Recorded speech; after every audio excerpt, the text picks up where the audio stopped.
Vamos mergulhar numa ideia muito poderosa de Carl Jung. E se a chave para nossa cura emocional não estiver em buscar alguma coisa lá fora, mas sim em finalmente a gente se colocar como prioridade? Bom, vamos juntos nessa jornada de descoberta com a ajuda de um dos maiores gênios da psicologia. Quem nunca teve essa sensação, né? Aquele sentimento de estar preso num looping, vivendo de novo e de novo os mesmos conflitos, as mesmas dores. Parece até que a vida segue um roteiro que a gente não escreveu. Mas por que será que a gente continua preso nesse ciclo? A resposta pode surpreender. E é aqui que Jung toca num ponto fundamental. A origem de boa parte do nosso sofrimento não estaria no mundo lá fora, mas nessa desconexão com quem a gente é de verdade. Sabe, a gente se esforça tanto para caber em caixas que não são nossas, para agradar todo mundo, que no fim a gente acaba esquecendo da nossa própria essência. E essa desconexão, ela não fica escondida, não.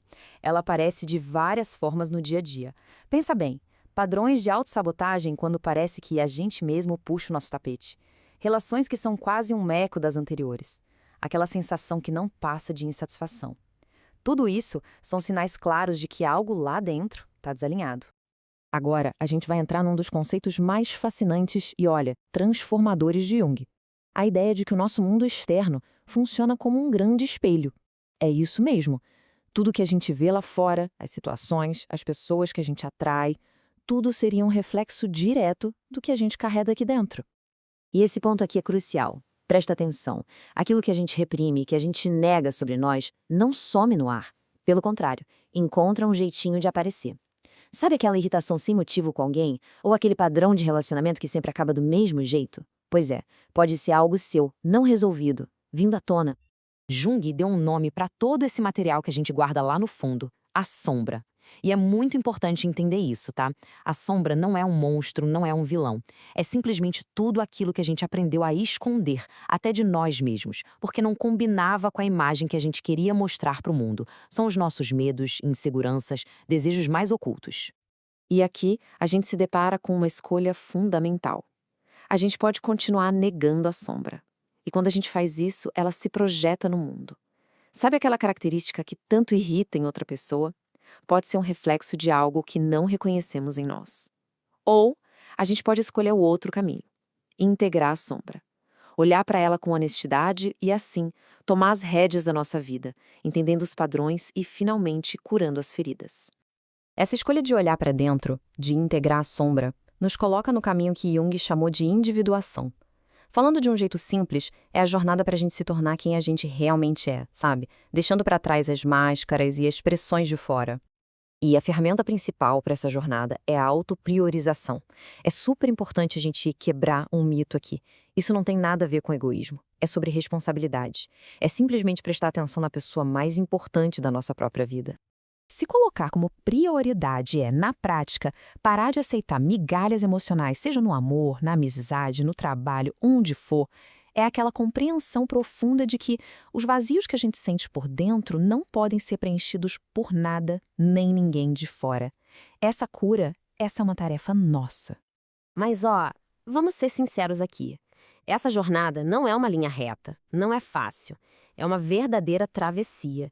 E ela exige muita coragem, porque significa soltar aquilo que é familiar, mesmo que esse familiar seja doloroso. O processo de mudança geralmente passa por algumas etapas bem marcantes. Primeiro, vem a coragem de encarar o desconforto. Depois, a decisão de soltar o que é conhecido, mas que já não serve mais. E aí, vem talvez o mais difícil, atravessar o vazio que fica. Tudo isso enquanto a gente aprende a arte de dizer não e de colocar limites saudáveis. E aqui vem um ponto que pode dar um frio na barriga. Quando a gente muda, o nosso mundo ao redor reage. É bem provável que algumas pessoas se afastem. O que ajuda muito é enxergar isso não como uma perda, mas como um realinhamento. É o universo abrindo espaço para quem realmente vibra na mesma sintonia que essa nossa nova fase. Esse período de vazio, que às vezes parece uma noite escura da alma, é absolutamente crucial. A tentação de preencher esse espaço correndo com os velhos hábitos é gigantesca, mas a transformação de verdade acontece justamente quando a gente resiste a esse impulso, quando a gente se permite ficar nesse espaço de incerteza para se reconstruir. Tá, mas e o que acontece quando se atravessa essa noite escura? O que a gente encontra do outro lado? A resposta é a paz. Mas não é qualquer paz. É a paz que só a autenticidade pode trazer.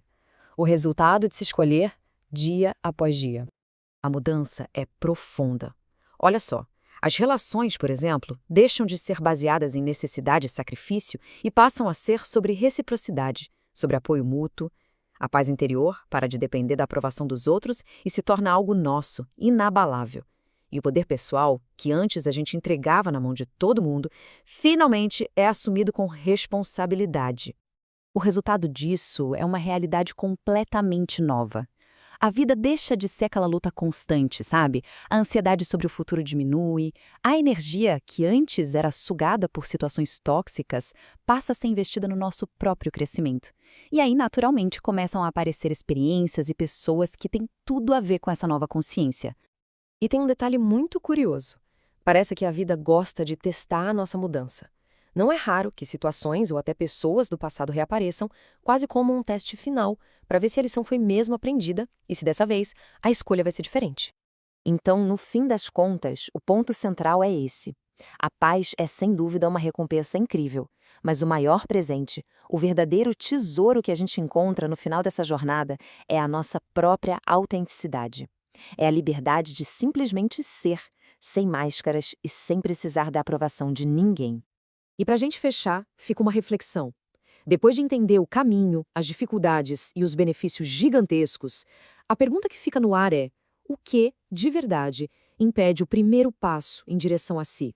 Como Jung nos mostra, a resposta e o poder para mudar está sempre dentro da gente.